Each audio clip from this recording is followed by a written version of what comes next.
Hi guys, welcome to another episode of Real Talk, the show where we delve on the issues in the world of aesthetics, the kind of issues that everyone is thinking but no one is talking about. So I want to introduce you to my esteemed colleague Helen, who is a clinical assistant at Skin Viva, which means she has the amazing job of looking after our clinicians in the room, and she sees everything that goes on in the room. But also, what I'm intrigued to talk to you about today, Helen, is we got talking the other day over lunch, didn't we, about our treatments and the journey that we had with our own treatments. And I'm intrigued to kind of delve a bit more on that. So I'm in my 30s, you're in your 40s, although you look much younger than I am. It shocks me every time you say it. So you're 47. Yes. I'm 37. Yes. So, but what we were talking about, which is fascinating to me, is this kind of, well, first of all, can you share your journey with treatments? Like you don't have to say everything about it, but just, how have you told me at first you didn't particularly want to broadcast it, but then tell me about that. That's right. I think I was in my late 20s, early 30s when I started. I would do it once a year. And then as you get older, you tend to need to have it more often. And it became something that was essential for me to have done. It just makes you look fresh. Yeah. You feel that you're putting things on hold, that you're putting aging on hold. It means that you can go out without makeup on. Mm-hmm. Because you just feel that you look okay, you look good without makeup on.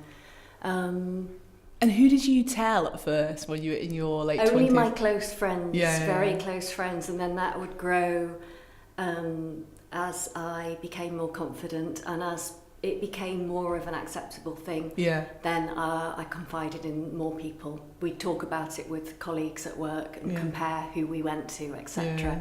My sisters, but I didn't tell my parents until just recently, which was funny, because they're older and they don't really, know the ins and outs, and so. How did it feel telling them? Were you just kind of over it by that point? Oh, I was over it, and they know I work here, so I'm sure they suspected, but and they're fine about it. They're just kind of like, how elderly people are. Oh, well, don't get carried away. And, it was only in my 40s that I once decided to get my lips done, because although I wasn't a smoker, and I was starting to get those little lines, and that's why I first had my lips done. And oh my gosh, afterwards, I really loved it. It was very natural. Yeah. It was only a tiny amount, but it made them look lovely and hydrated. Yeah. So this is the other thing that we were talking about the other day, which has fascinated me. I've mentioned it a few times on Real Talk, is that, so I'm 37, I just literally a few weeks ago had my lips done for the first time, despite working obviously at Skin Viva, starting Skin Viva with Tim, whatever it was, 11 years ago. And it's been such a revelation to me, because I feel like before, the treatments I had were almost, if you think about it, like, let's say zero is neutral. So let's say that I kind of aged a bit, so I'd gone down to minus something. Rejuvenation treatments took me back to zero. But what I felt like for the first time ever, my lips took me to a plus point. And I just felt kind of like, woo, a little bit sexy there, and it's so fascinating to me, because I feel like the response of the world has been to treat me like that as well. Like, honestly, like, men have been opening doors more for me, and I'm sure they don't think, oh, she's had her lips done, I'll open the door. But has that been a similar experience, or I didn't even notice that you'd had yours done, and they look so natural. But what it is, I think, is having your lips done just makes you feel a little bit sparkly inside. Yeah.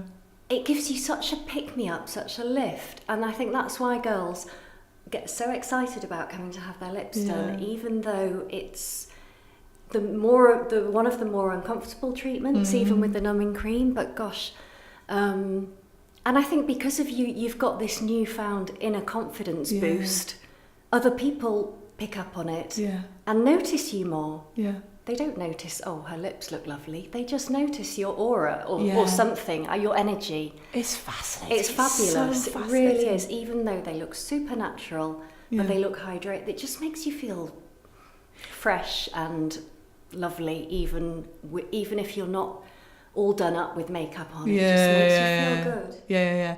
But this is, again, we were talking about this with Alex as well, a clinical assistant, like, should we, as, feminist women in the 21st century, should we want to be noticed? Like, that to me is such an interesting question. And I, have personally found that it's been, I've liked it. And so what do you think? What do you think about that? The funny thing is that I think most of us do it for ourselves to feel good. And that is, if people pay you compliments, and it's not normally anything to do with your lips or your forehead being smooth, it's just to say you look really well. Yeah, exactly. You look like you're in a good place at the moment. That's a bonus. Yeah. It just gives you a boost, which all of us, we work hard, juggling everything, and that's just what you need every now and then. Yeah. And tell me, because one of the things I think that's sort of characteristic of people in their 30s and 40s, and probably beyond as well, is that we worry that we'll look done.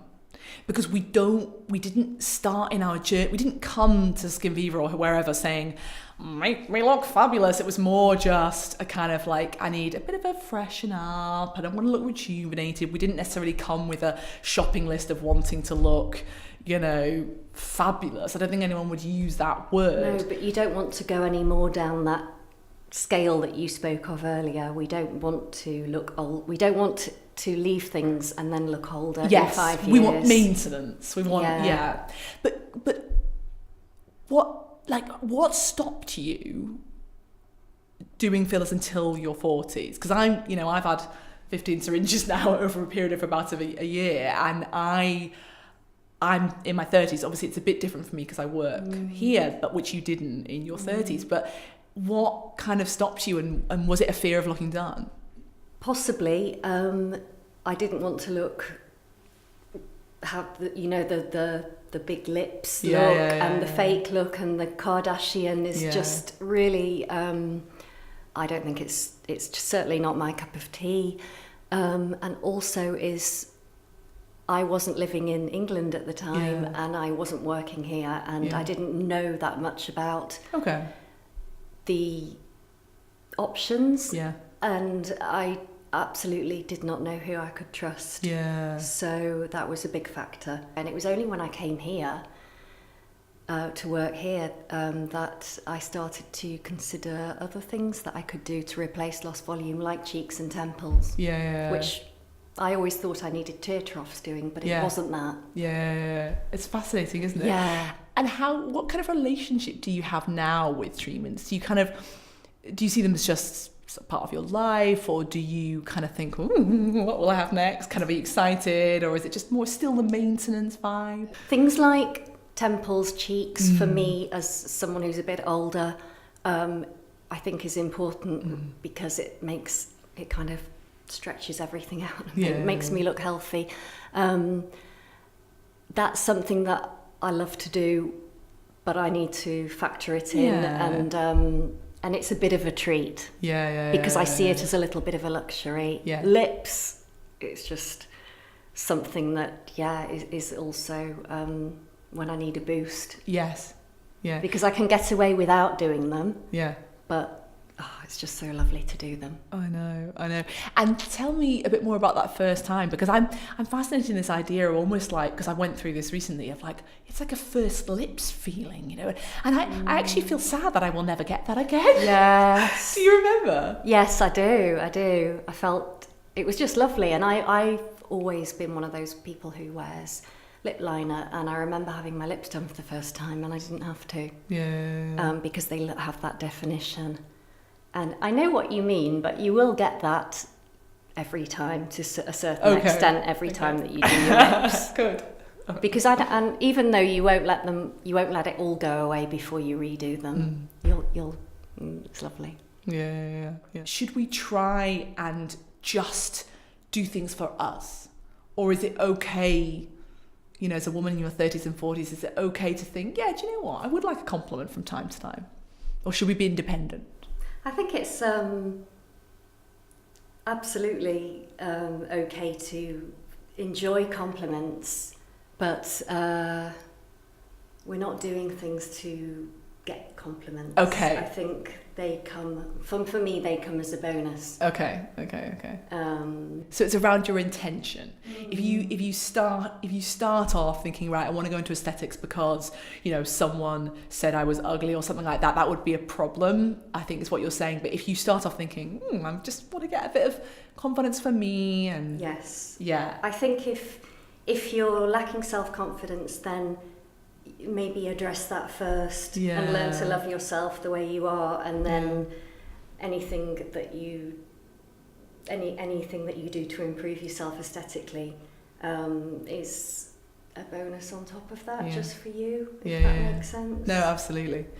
And otherwise you might never be happy still. It's not going to change the way you feel inside. I think. No, I totally agree with that. So it's almost like aesthetics is a boost, a tool that you use in your general toolbox, but it's not going to fix something if you feel so terrible inside.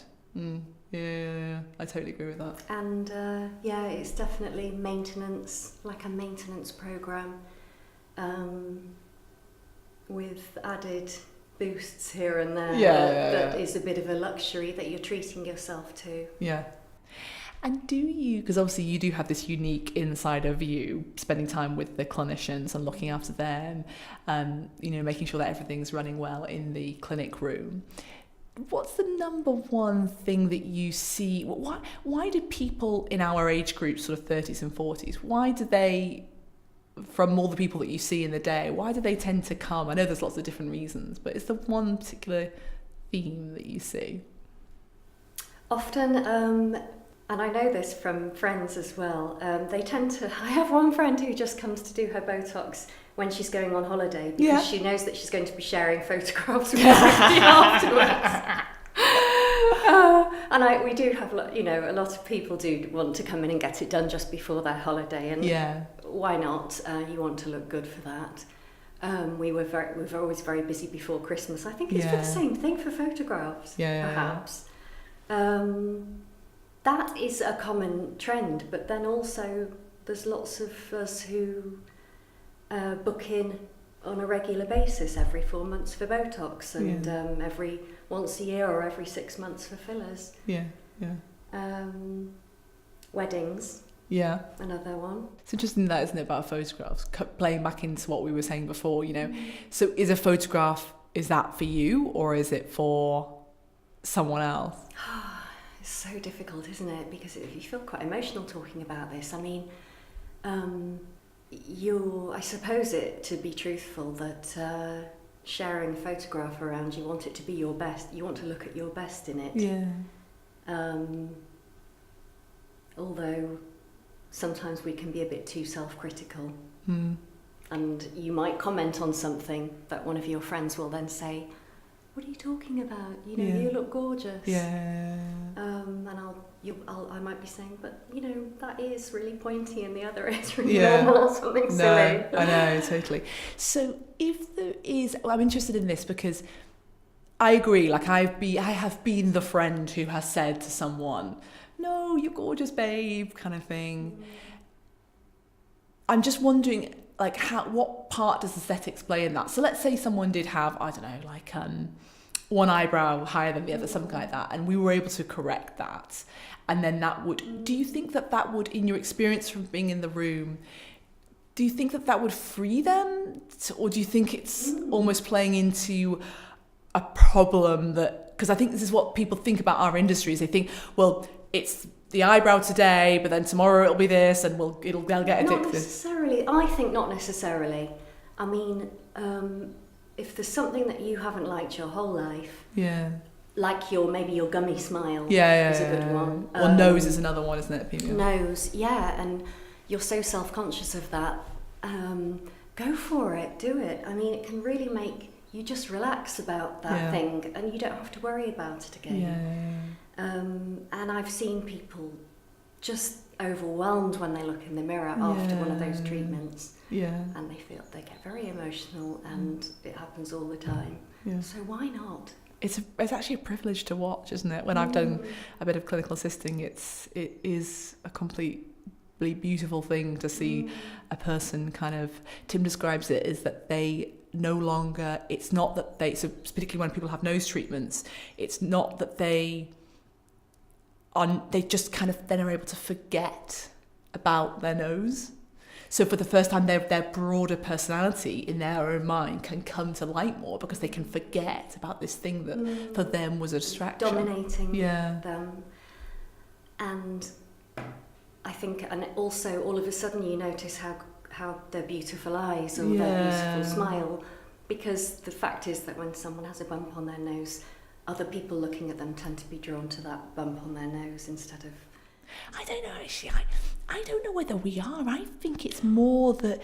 Is it not that what you were saying before, that actually maybe that I'm sure there is an element of subconsciously noticing it, but isn't it more just that if the person themselves who's had that filler treatment in their nose then thinks, well, now my nose is no longer an issue, maybe their eyes are just lighting up more. Because, and that's that point you were saying about me, is that maybe I was just exuding that greater energy, and people were noticing that instead of specifically my lips. Because I always notice this in before and afters. It's fascinating. Our clinicians will try and make the before and afters as neutral as possible. So, you're in the same light, you're facing forward, you're all, you're not smiling, all the rest of it. And sometimes you just can't help the smile. And a sparkle in their eye. Yeah. I think that could be it. Yeah. Just sometimes when people say to you, oh, you look lovely today, and you're thinking, what are you talking about? Yeah.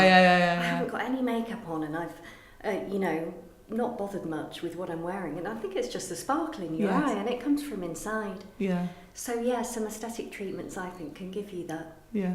Or can enhance this sparkle that you already have. Oh, fascinating. Thank you so much for delving and sharing. I think it's this age group that we're in is one that I think is often quite reluctant to go there with aesthetics treatments. But it tends to be, in my experience, that once you're over the first hurdle, you're like, well, hey, absolutely loving it, because you realise that your fears were not founded. So thank you for sharing your journey. Yeah, thank you. Right, guys, hope that's been of some use, particularly to you shout out all your 37 to 47-year-olds. Hope that's been of use. Please do drop us a comment below about anything else you would like us to delve in on. We love delving into each other's brains and kind of exploring these issues, so please do let us know. And tag a friend, someone that you think has maybe been worrying about something in particular. Tag a friend if you think this would be useful for them. All right, thanks so much. Take care. Bye.